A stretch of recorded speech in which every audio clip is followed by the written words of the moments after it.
नदी जोड़ो परियोजना दुनिया का सबसे बड़ा मेगा प्रोजेक्ट है जो भारत की तकदीर को बदलकर रख देगा। इससे ना ही देश के किसी हिस्से में सूखा पड़ेगा और ना ही बाढ़ आएगी। दरअसल सरकार एक ऐसी महत्वाकांक्षी प्रोजेक्ट पर काम कर रही है। वैसे आप जानते ही हैं कि भारत में हर साल नदियों का करोड़ों लीटर मीठा जल या तो समुद्र के खारे पानी में विलीन हो जाता है या बहते हुए पड़ोसी देशों की ओर चला जाता है, जिसके बाद भी बांग्लादेश और पाकिस्तान जैसे देश भारत के साथ टकराव की स्थिति पैदा करते देखे जा सकते हैं। वहीं ऐसे में भारत ने अपनी नदियों के पानी को खुद इस्तेमाल करने के बड़े मेगा प्रोजेक्ट पर काम शुरू कर दिया है। ये न सिर्फ बाढ़ को रोकेगा और सूखे इलाकों को पानी देगा, बल्कि हजारों मेगावाट बिजली भी पैदा करेगा। लेकिन ये प्रोजेक्ट आखिर है क्या, तो इसी पर बात करने का प्रयास करते हैं। भारत नदियों का देश है और कृषि प्रधान देश बनाने में इन नदियों का बड़ा योगदान है। और अगर हमने नदियों का बेहतरीन तरीके से उपयोग करना सीख लिया तो भारत की तरक्की की रफ्तार 10 गुना तक बढ़ सकती है। ऐसे में IRL यानी interlocking of river project launch किया गया है। इस परियोजना में भारत की 37 नदियों को 30 लिंक्स के माध्यम से जोड़ा जाएगा, जिसका सबसे बड़ा फायदा ये होगा कि जो नदियां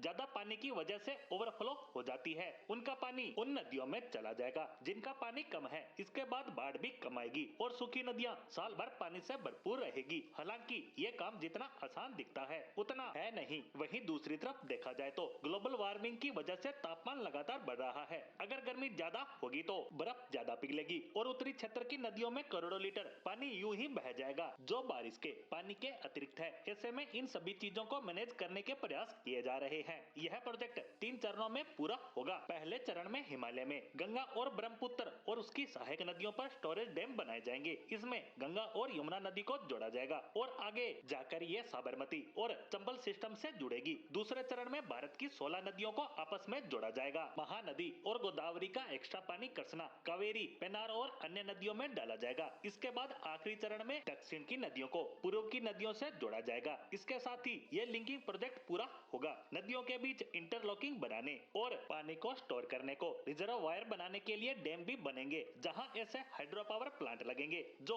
34,000 मेगावाट बिजली का उत्पादन करेंगे। साथ ही देश में एक रेवोल्यूशनरी ट्रांसपोर्ट सिस्टम भी विकसित होगा। वहीं देश की इन बड़ी नदियों को जोड़ने के प्लान की बात करें तो यह अंग्रेजों के जमाने में बनाया गया था, लेकिन अंग्रेजों ने इतना पैसा खर्च करना सही नहीं समझा। वहीं आजादी के बाद dam designer engineer doctor KL Rao ने नेशनल वाटर ग्रिड स्कीम पेश की, जिस पर बैठकें तो हुई लेकिन काम नहीं हुआ। उसके बाद भारत के प्रधानमंत्री अटल बिहारी वाजपेयी ने अपने नदी जोड़ने के सपने पर फिर से काम शुरू किया, जो सरकार बदलने के बाद ज्यादा आगे नहीं बढ़ पाई। लेकिन वर्तमान सरकार आने के बाद इस प्रोजेक्ट पर काम किया जा रहा है। लेकिन इस राह में कुछ बड़ी बाधाएं हैं, जैसे सिविल इंजीनियरिंग। हर डैम और रिजर्वायर का एक यूनिवर्सल डिजाइन बनाकर नदियों को नहीं जोड़ सकते, क्योंकि सभी नदियों का बहाव अलग अलग है। दूसरा है आर्थिक बाधा। इस प्रोजेक्ट में अरबों रुपए लगने वाले हैं। ऐसे में सरकार को इसे स्पेशल दर्जा देकर बजट मंजूर करना होगा। तीसरी चुनौती है लोकल बैटल, यानी इस प्रोजेक्ट को पूरा करने के लिए लाखों लोगों को विस्थापित करना पड़ेगा। एक अनुमान के अनुसार 15,000 किलोमीटर प्रस्तावित इस प्रोजेक्ट में लगभग 55 लाख लोग डिस्प्लेस होंगे। ऐसे में लोगों के विरोध का सामना भी करना पड़ेगा, लेकिन वो कहते हैं ना, जहाँ चाह